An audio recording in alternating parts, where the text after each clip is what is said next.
Welcome to the Ian Bousfield Experience. I'm glad you're here. This series of podcasts are just things that come up in my mind when I'm thinking about playing, when I'm thinking about teaching, and general thoughts about music. There are some things here that I hope you'll find really useful. And don't forget, if you've got any comments or if there's anything you want to discuss further, go to ianbousfield.com. Hello. I reached out to you to ask you for some ideas as to what my new podcast should be. I was a little bit sort of like scratching my head and trying to work out what shall I talk about. I didn't think I had anything interesting to talk about. So I thought, I knew I wanted to reach out and say hello to people, but what was I going to talk about? The last one was a bit gloomy. Thank you to everybody all those wonderful people who reached out to ask how I was doing. I was doing absolutely fine, but thank you very much. It is a tough time for all of us, and I think the avalanche of, no pun intended, I have just been in the mountains, the avalanche of questions so relevant to today that I've been met with are just incredible. I was kind of hoping to do a podcast on beer and wine and silly stories, just to cheer everybody up. But I am utterly overwhelmed with the quality of questions that have come in from people, well-known players, less known players, students, and I feel incredibly privileged that you would consider my opinion worthy. So I've put together a podcast that's based on three questions, 3 points, 3 aspects that have been raised by Matthew Bragstad, Tim Riordan, and Tony Boorer. And I think that's kind of like a very nice 3-movement podcast. It's probably going to be quite a long one, but the questions that I've been asked are just... Unfortunately, we live in a day where we're supposed to say, oh my goodness, I'm just so overwhelmed by the level of, but really, my wife and I have been discussing these questions since they've been coming in, and we're just so enthused by them. And I may at some point bring my wife in to interview her, because she's absolutely extraordinary as far as what the future is going to look like. So we've got a 3-movement performance here, and it starts off a little bit dark. I didn't want to do that, but I think it's necessary. I think in order to have right, you need to have left. In order to have up, you need to have down. We need a balance. So, straight in, Matthew Bragstad. Folks have been talking more and more about the lack of work for people graduating with the expectation of performing professionally. I'm speaking mostly of the US, where I'm from. The discussion often revolves around how graduates can use the soft skills of their degree to find success in other fields. The thing is, how do people just give up being a professional musician after sacrificing so much towards that end? When is it time to hang it up and regulate it to hobby status? Matthew, you've grasped the nettle, as we say in England. You are dealing with the dreaded aspect that none of us want to address. So thank you. Let's look at this. And so much of this is seen as a binary success or failure situation, and I think we need to remove that. When you see things as success or failure, in my opinion, there is only one possible outcome, and that's failure. I would ask you, Matthew, and everybody else who are asking them this question, the reason why you are so good at what you do, is it DNA? Or have you learnt to pursue your goals so well that it's going to serve you whatever you choose to do? Either way, it makes no difference. I say quite clearly now, let's look at for want of a better word, let's look at failure, because we all want to do what we want to do as musicians. And you are brilliant people. You are special. You are the special ones. We musicians have something that other people in society do not have. The smart business leaders know that, and they're looking for us, more of which to come later. Whatever you choose to do in life, you're going to be successful. Please know that. And the drive and the brilliance that has led you to where you are today can be transferred. Sounds like I'm being negative, doesn't it? Well, it's not actually. There's really a positive way of looking at it. Let's go back right to the beginning of this, as to how we operate in the university, in the conservatoire, or even on a private basis. I think when we're developing as children and we're teaching young people, we always need to make them perfectly aware of where they are in their goal. I always sit down with somebody who I'm going to work with. First of all, I never choose somebody who I do not think I can achieve their goals for them. Can't always be successful. None of us can always be successful, but I always back myself and the person in front of me to achieve what they want to achieve. And then, in the same way as when a work person comes into your house and says, you know, okay, you need this wall reinforcing, I think we should put a new roof on, or whatever, usually more than is actually necessary. And it's going to cost this, and we're going to need to do this, and it's going to take this long, and we're going to do it then. I think that's an initial discussion that all too infrequently takes place between a student and a teacher, or a student and an institution. The identification of joint goals and a plan of action to achieve that. And the student needs to be under no uncertain terms as to where they are. How can you go on a journey if you don't know where you're starting from? And so I think very much there is this, and I'm considered a bit of a, want of a better word, a hard man for taking this attitude. But I think it's the most caring way. And it can never be done in an egotistical, domineering kind of way. But it's like, okay, in my professional opinion, dear sir, madam, this is where I think you are. Where would you like to go? Okay, these are your goals, these are your aims. Let's see what we need to do to get you there. And this is, I think it's going to take this long, and I think you need to do this. And there will be certain marker posts along the way, and I will tell you if I think you are getting there. So if someone sits in front of me and says, you know, well, Joe, unless he's not getting any younger, I want his job. It does happen, you know. I do hear that. And I always makes me smile. Not just inwardly, I always think, well, good for you, great, you have your goals. And I can then say, well, in my professional opinion, this is where you are, and this is, you know, you're falling short in these regards, this is really strong, this we need to develop. So we always know what you want to do. I have people who come in and say, very occasionally, unfortunately, I want to specialize in new music, and I want to do experimental stuff and be a soloist. And I love it. And of course, you know, not infrequently, I get people who come in and say, I want to be a teacher. And I say, well, great. There's nothing better. Let's see if we can develop those skills. And so the mourning process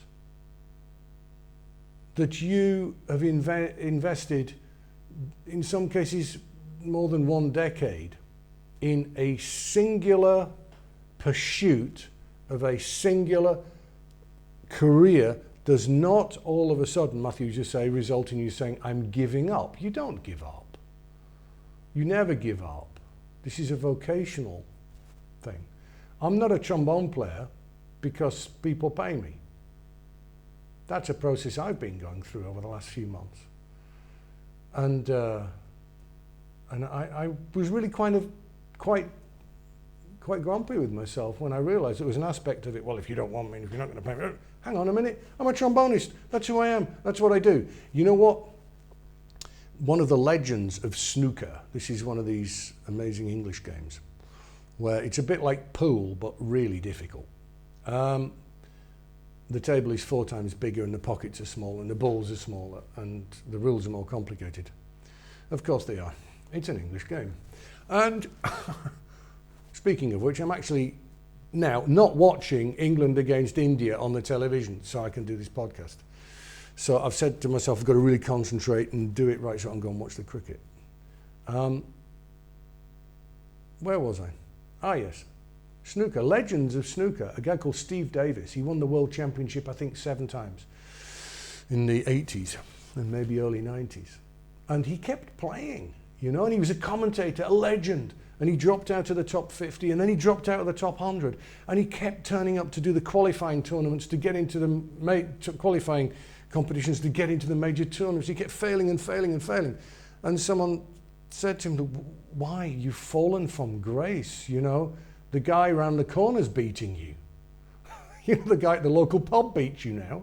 Why are you doing it? And he said, well, I never did this for the success. I did it because I love snooker. I'm a snooker player.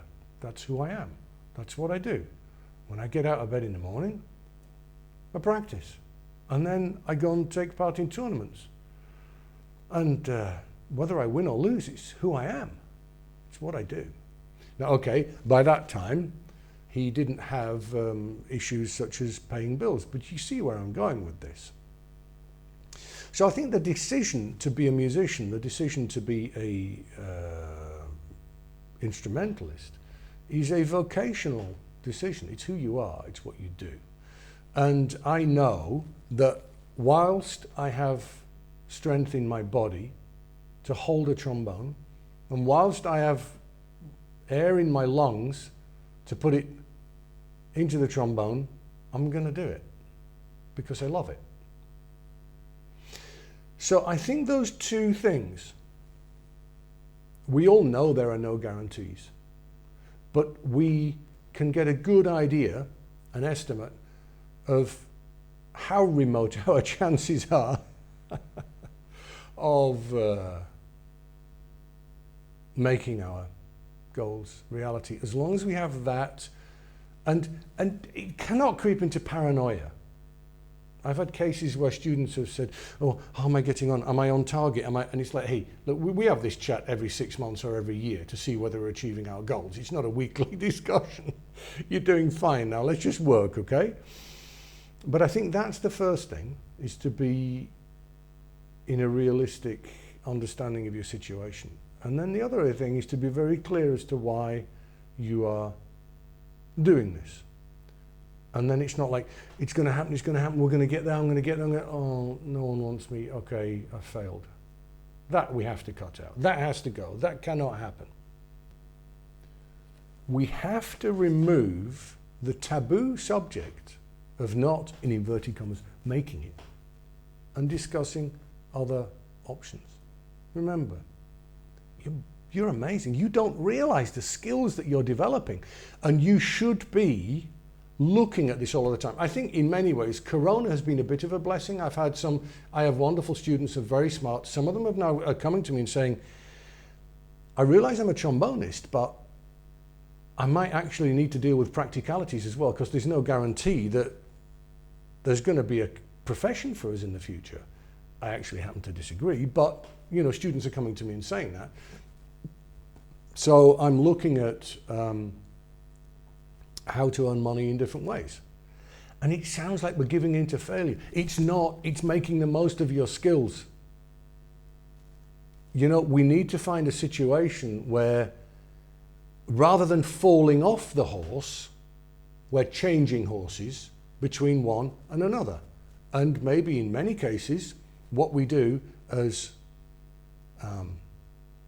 musicians is only going to be part of our life and part of our earnings, and then we'll go into different areas and, hey, I'm not going to come here and tell you what it is.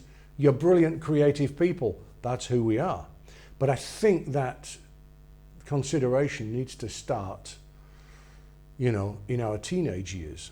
It's almost like, you know, the old days where your parents would say, you know, you want to get yourself trained for a proper job because you never know what's going to happen.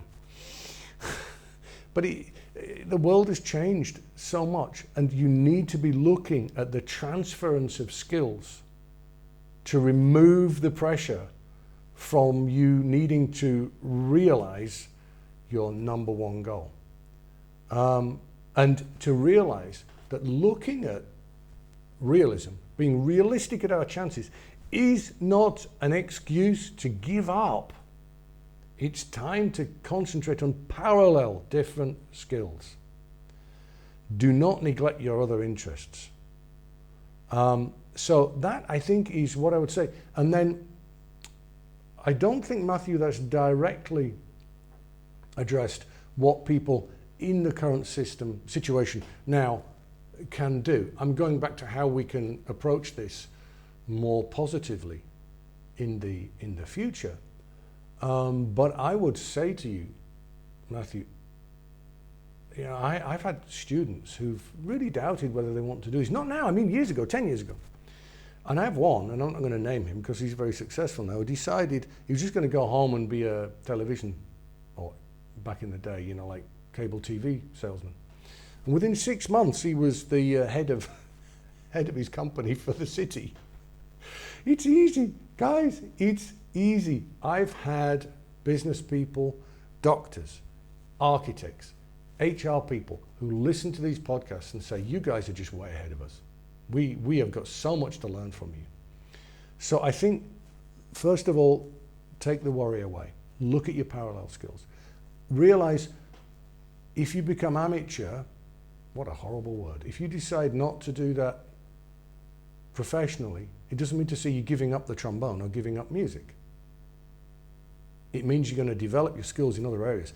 And I'll be really honest with you folks. The last year has left a big vacuum in our lives, and I'm on the point of filling it. So I have decisions to make, and it's not like, but it's positive. Matthew, it's positive. Sit with it.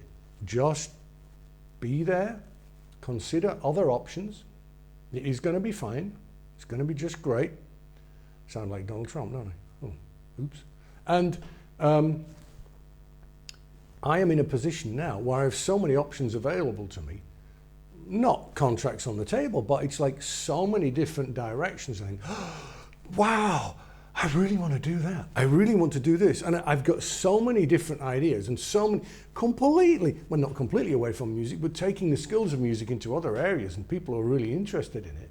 And it's not like, oh, this is second best. It's not. I'm getting out of bed and thinking, yes, this is amazing.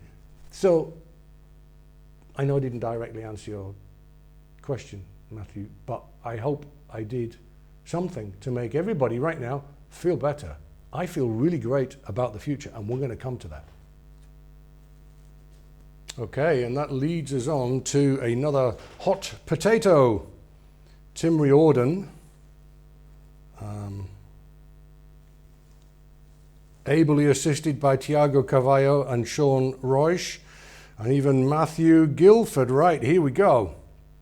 How bad pedagogical ideas perpetuate because a teacher in their 50s might have learnt from someone in their 50s, making some ideas woefully outdated. How about a catch-up for younger teachers on better information we have gleaned over the past couple of decades of improved teaching methods, combined with, of course, tried and true info that will likely never change. Tiago Carvalho pipes in, what a topic, put it together with myth conceptions coming from obsolete pedagogical strategies leading to performers to the brink of developing strong performance injuries, and like that there's even more perceptions and perspectives. For example, there are so great pedagogical resources such as mental imagery that when they're not well applied can lead to wrong interpretations and severe problems, i.e. diaphragm concepts of tension, push, strength, and other concepts of the non-functional theories of no pain, no gain. Don't like that one. There's lots of concepts in this matter to be discussed. Yeah. Okay, I'm gonna try and do this, guys. First of all, yeah, it's massive. This is a massive, massive, massive subject. And what you're talking about is the difference between good and bad pedagogy. I'll say publicly now, I'm launching a subscription-based community, based probably, around May, June time. I already have 10 or 12 hours of content, and I want to make it accessible to everybody. There's going to be levels that's free. There's going to be stuff that's really at a price that anybody in Peru or Ukraine can afford, and then there'll be a kind of like a teacher's aspect as well, where it's going to be a little bit more expensive. The reason for that, it's not, and again, going back to the first issue, this is not the kind of like, oh, failure, oh, our profession's dying, right, I have to go online. No, people, realize something. The recording companies, right now, without you, they have empty databases. They have no content. You know where I'm going with this. It's revolutionary talk. Oh, we have the content. It's ours. It belongs to us, or should belong to us. So everything that I've worked for, everything that I've tried to learn through questioning myself, through struggling over the years, is my product. It's my content. And I want to have my own cottage industry, little corner, which will be constantly updated, which will be interactive, I will have literally my community, and will be there for you to deal with, perhaps even live seminars as part of the community thing, dealing with these things in detail, because Tim and Tiago, you've raised 50 subjects there. We can't do this in a podcast, this is so much stuff to get through. So if I was to put so anyway, of that there's more to come later, and it's following the basic business principle of have an idea that you believe in and the money will follow. And if it's a good idea, I might make some money out of it. And if it's not, I won't. But I'm not doing it for that. I'm doing it because I want to do it and because I think it's really a good idea. Tim and Tiago, if I were to put my lawyers, my attorney's hat on for a minute, Tim, I'd want to say, well, could you be more specific? What do you mean? Now, obviously, there are 19 hearts on this comment that you've made, so a lot of people feel very strongly as you do. So I would say, well, what exactly do you mean? What bad techniques? And the reason why I would ask you that question is, in my experience, there are, I wouldn't say no. There are some bad systems, and I'm not going to name them here. But basically, I see the difference between good and bad teachers. I'm going to name one. I'm going to embarrass somebody. There's a guy in Spain called Danny Perpignan. He teaches 100, not 160, but he teaches very much in a different direction to the way I teach. And he's damned excellent at it. He's fantastic. So I think we need to be very careful with right and wrong, because right and wrong depends on the student in front of us. And as you know, Tim, the best teachers are different teachers for everybody who walks into the room. And I see Tiago, you're going down the route of diaphragm systems and blah, blah, blah. Yeah, I teach people to stay as relaxed as possible down there because the abdominal muscles work when we breathe in and they relax when we exhale. Yeah, sure. So I don't teach, in inverted commas, conventional support methods, no. And but I'm not going to go down the route of saying, well, anyone who does is an idiot or wrong. There's plenty of that nonsense going around on Facebook. Because you know what, this 1 in 10 kid that I see, that I say, well, just keep direction of air, push the air a little bit, because they're so flaccid, for the want of a better word. If they're so relaxed that they really need to work more on that. Now, okay, there's different ways of doing it. You know, you can, and I'm going down a rabbit hole here as well. Now that said, Tim, I suspect we probably agree. So I just wanted to put all that in as a kind of rough disclaimer, as it were. And you say, like, someone in their 50s, learning from someone who was in their 50s. Well, that's basically just a bad way of teaching, isn't it? Because just simply repeating what you've been taught is not the way to do anything, is it? That's not a teacher. That's just, your teacher might as well have just written a book and you just give it to every student you get. So I think I'm aware that one of the advantages that I've had as a teacher is I never really had a teacher. I had my first job when I was 18, 19 years old in an orchestra, and I stupidly didn't carry on studying, and I never had a trombone teacher till I was 14. I saw Dudley Bright a few times between the age of 14 and 18. I mean a few times. And then I saw Peter Gain a bit at the Guildhall School of Music for one term. But I was never really at the foot of a great master receiving the words of wisdom. And so it means over the years I've had to glean the information from wherever, and I wouldn't say work it out for myself, because, you know, but it try as intelligently as possible to weave the results of my own research with the wisdom of others into a whole, that, you know, WHOLE, whole that is my, if you like, my teaching philosophy. And for that reason, I'm extremely flexible in my approach along most lines. I would, to back up what you're saying, Tim, is I would mention something that does concern me pedagogically, and that is the teaching philosophy of Arnold Jacobs. And that's not that I disagree with his teaching, and you know me well enough to know that if I did, I'd bloody say it.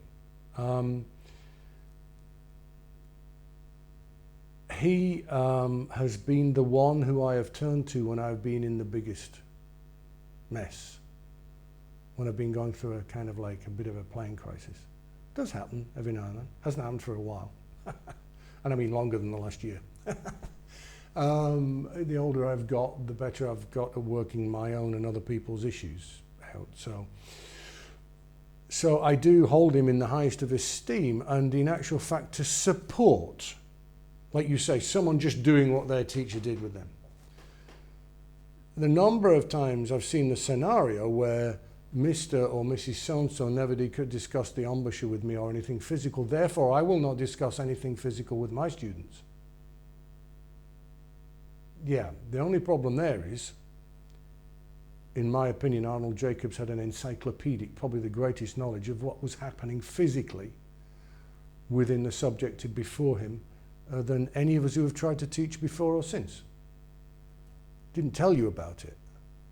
Doesn't mean he didn't know what was happening and he didn't understand what was happening, and it doesn't mean to say that what he was actually doing was trying to work out the puzzle to fix your problem without you knowing it was a problem.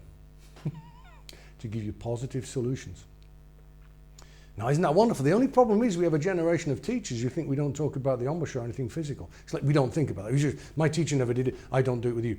And so, well, okay, let's go and study with cellists then. If you're only going to talk about music, you know, why don't we not talk to a musician? Sorry. And I'm going to back this up. I'm going to embarrass somebody here, and someone's good. You're going to know who it is.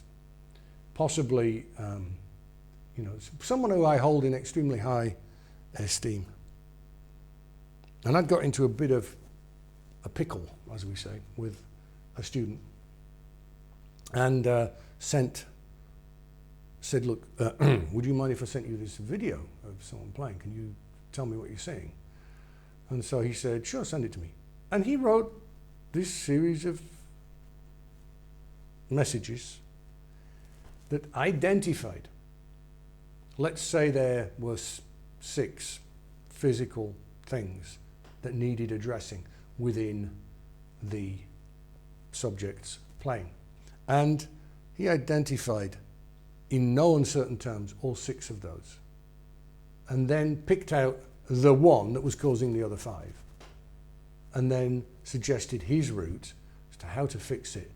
But under no uncertain terms, you must not tell the student this. Now, I'd worked out, actually, I'll be honest, I did really well. I'd got 5 of them. But he'd picked another one out and suggested which way he would move forwards.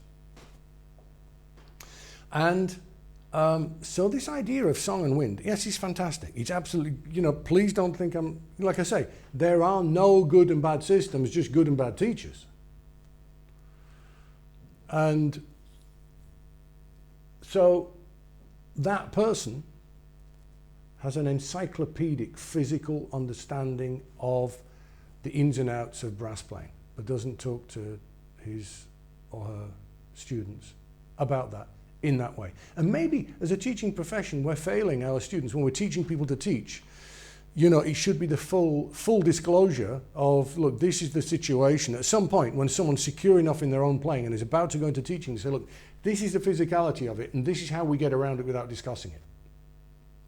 So this generation after generation after generation of we don't talk about the physical. It only confuses the student. Yeah, it probably does, yeah, if you do it in a certain way, yes, and we've all been there. Listen, good and bad teachers, and even good teachers are not always good. We all make mistakes, and I've just turned 57. I reckon I'm a good teacher. I've been working on it now for 35 years. It's not often you'll hear me say that. It's taken me a long time. Teaching is a lifelong pursuit, and you have to be open to not just regurgitating what your teacher told you, and not just, and not just sort of like thinking you got it worked out and there is one system. There needs to be 100 systems. Now, along that line, so if you want me to go along the specific route of good and bad use of tongue, good and bad use of should we discuss the throat, actually I will discuss it, no we shouldn't. There you go, said something definite. And as to, the use of diaphragm support, etc., etc. And, Tiago, you say, there are so many great pedagogical resources such as mental imagery that then when they're not well applied can lead to wrong interpretations and severe problems. Diaphragm concepts, tension, push, strength. Yeah. The internet is on the one hand a wonderful thing. And I've had people say to me, when you do these coaching videos, are you not worried that you're giving away all of your acumen, you're giving all of your information away? And he's like, no, I don't mind at all. It's not the information that's rocket science, not that any form of trombone teaching should be rocket science, but the information is not complicated. How you apply it is. How you read the person in front of you and know exactly how to use all of this knowledge that you have is the complicated thing. So just pulling things off the internet, you're probably going to do yourself more harm than good. I feel like I'm being drawn into, Tiago, discussing some of these things that you've mentioned there, but like I say, that's a big community discussion, and I wouldn't do it justice in 2 or 3 minutes, on a podcast like this. So, as usual, I answer your questions with more questions than answers. I did touch on a couple of specific things that, the abdominal muscles work. When you take the air in, you relax when you go out. And I did hint at the fact that, no pain, no gain. Oh, for goodness sake, come on, we should be through that by now. But it's such a massive, massive, massive subject. And I am going to do, probably as part of this thing, a Ian Bousfield on pedagogy section of it, which is going to be massive because I am obsessed with it and I'm totally immersed in it. So there you go. I've rambled, but Tim, you done. That's it. And Tiago, fantastic. Matthew, that video that you put up, Matthew Guilford on how the abdominal muscles work. Yeah, yeah, right, it's good. And now, a big one. The biggest question I've ever read out on my podcasts from Tony Boorer. And I'm going to read it out because I want you to know the brilliant people that listen to my podcasts and engage with me. And like I say, it's very modern day to be so, I'm so flattered that these, no, I genuinely are. Well, listen to this. And I'm going to take this one on. There are some great young players out there. The talent is unquestionably remarkable, taking the trombone to new levels and new norms. Well, maybe we can discuss that. However, are they getting the diverse teaching their talent, fees and time deserve, meeting the demands of a rapidly changing culture? Are these minds challenged and ethically prepared within conservatoires for the working world outside? Not a new question. As students graduate, many hear platitudes spoken like mantras lamenting a lack of work without offering realistic strategies to create work. Many are encouraged to accept the new norm of soft skill diversification. Are conservatoires failing them as departments decline to negotiate dynamic change? In other words, are music conservatoires at risk of becoming one giant, albeit brilliant, homologous echo chamber? I'll have to look that word up unless it's a spelling mistake. Are we afraid, see what I mean about the people who write in here? Are we afraid to reach out, try new things, experiment, explore new avenues of performance? Can we interpolate design, artistry and technology while preparing students to holistically adapt and examine their creativity without recourse to compromise their talents? The 60s and 70s were well documented periods of experimentation. He lists all of the places that experimented, yes. And, you know, now we have EarCam, for example. You know, Pierre Boulez helped set that one up. Numerous projects that extend to do extended performance, such as Sarah Reed's MIGSI, the Multi Trumpet Jenkins, Eros. I won't go on. Are these alternative approaches taught in music colleges? Are there authors invited to lecture at conservatoires, giving students more food for thought, or are most students left to discover them by chance? If at all, while spending most of their time mastering the same repertoire as 30, 40, 50 years ago. Yes, that's right, good point. Are such experiments downplayed as interesting novelties? Maybe. Certainly universities are more inclined to explore and think outside the box. There is a time and place for everything. As a collective, is trombone pedagogy within conservatoire culture too cliquey?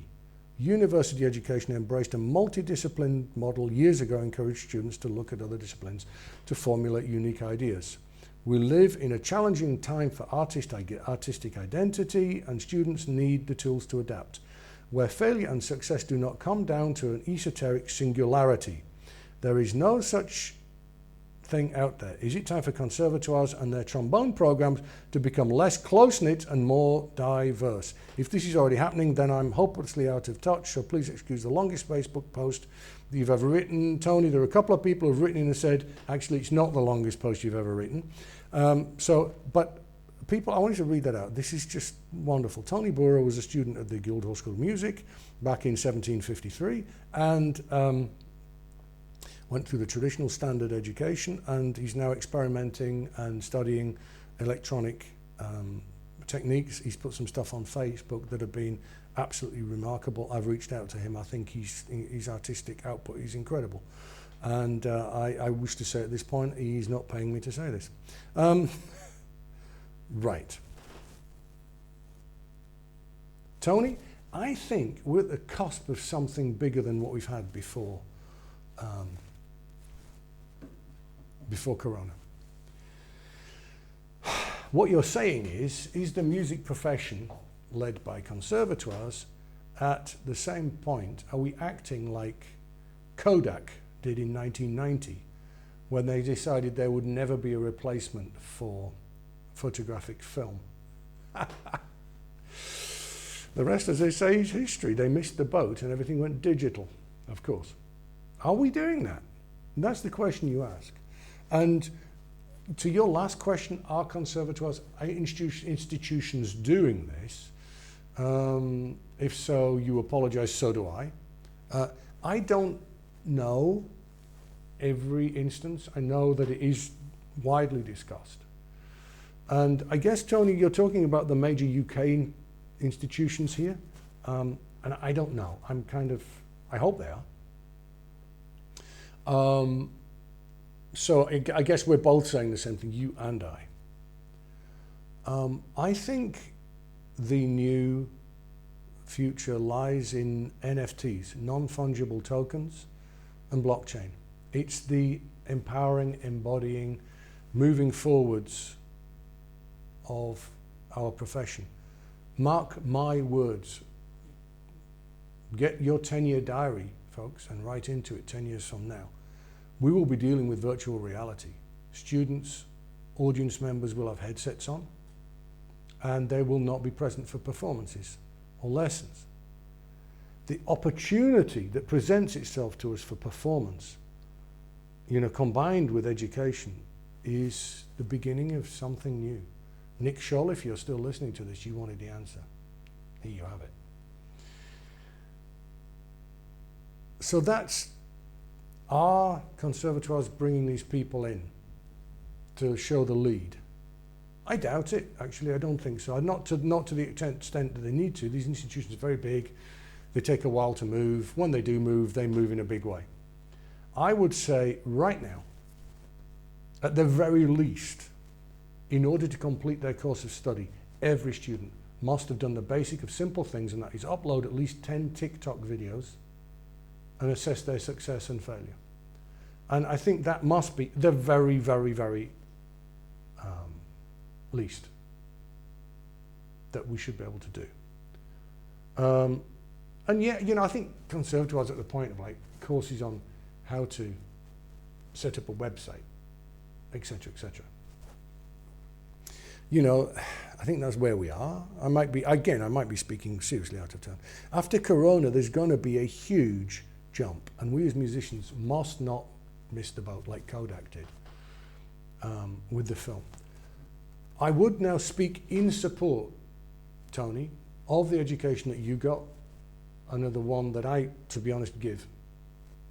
And again, I'm going to quote somebody when I heard them do an interview for a job. I was on the panel.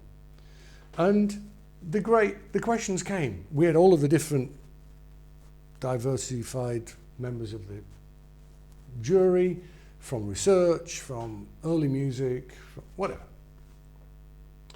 And the first question was, what do you see on research?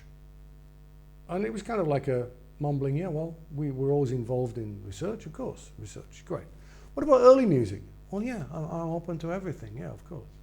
And then it was like, how over your career have you seen young people change? And how have you seen them need to change due to the ever-increasing, changing demands of the world outside? And there was a long pause, almost an embarrassingly long pause. And the answer was, young people were, are, and always will be young people with the same hopes, ambitions, drives, and aspirations. I will not be teaching them any advanced techniques. I will not be teaching them about all these different genres.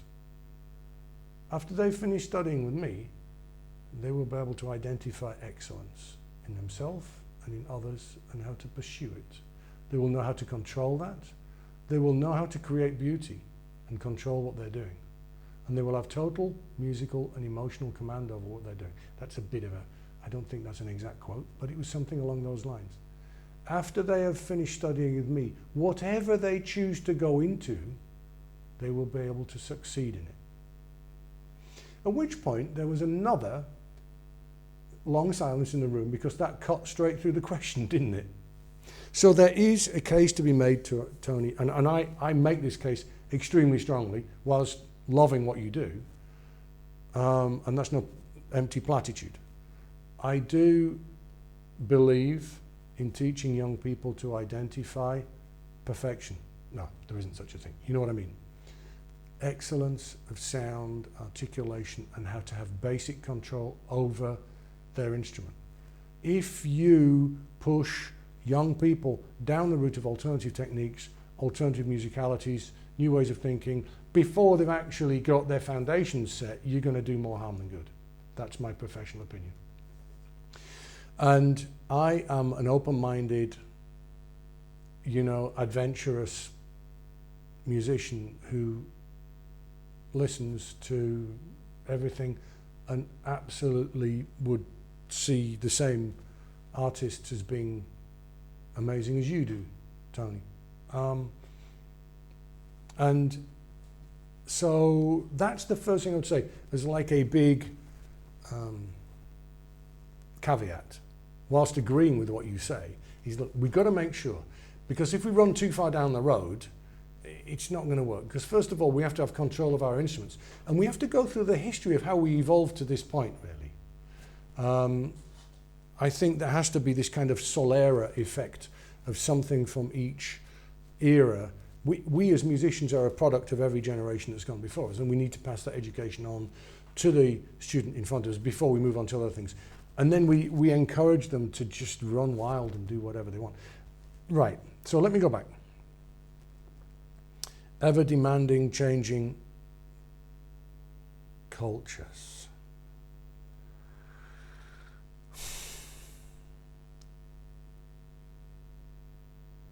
All right. Yeah. This question is too long to read through again.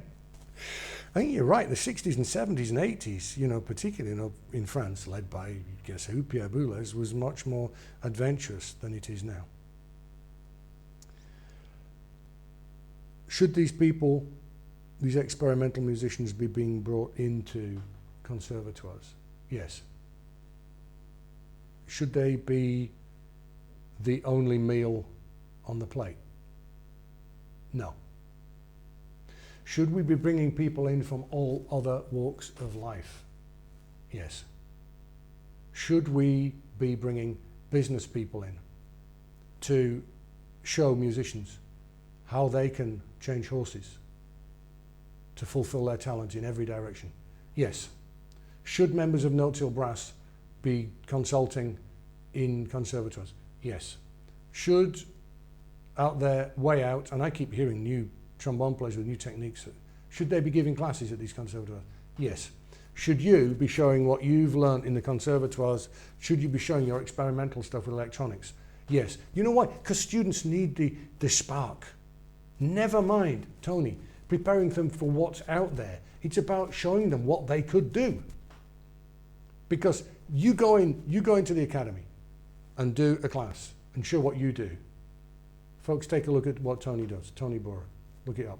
It's amazing. I guarantee you, one of them will jump on your boss and will go with you. So careful, it might take work off you. So, whilst totally agreeing with you, yes, we mustn't throw the baby out with the bathwater. We mustn't, it's a ridiculous saying, but I think you know what I mean. We mustn't lose sight of the fact that the basic marker posts of musical and technical instrumental excellence need to be there. But yes, do I get bored of students walking in and saying, I want a job? Yes, I do. Yes, I do. Is it refreshing when someone walks in and says, I'm so-and-so, and this is what I do, and this is what I want to do, and it's different? I love it. Do you know how many times I hear the Bloody David in the Mozart Requiem? Actually, it's my own fault. I've set it for a competition, haven't I?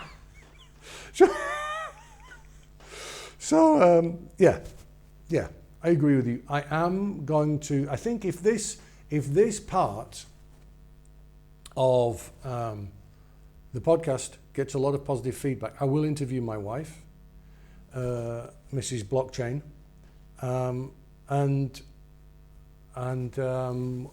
get her ideas on it, because she's much more out there on the cutting edge of all of these things. In the meantime, if anyone is studying non-fungible tokens and believes in them, please contact me, and let's talk about that. All right, so there we go. Thank you so much for all these questions. I've talked for about 50 minutes.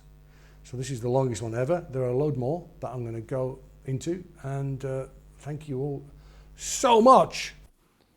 So there you go. I hope you enjoyed that. If there are any issues that you found particularly interesting, don't forget to contact me, and always go to ianbousfield.com for lots more interesting stuff.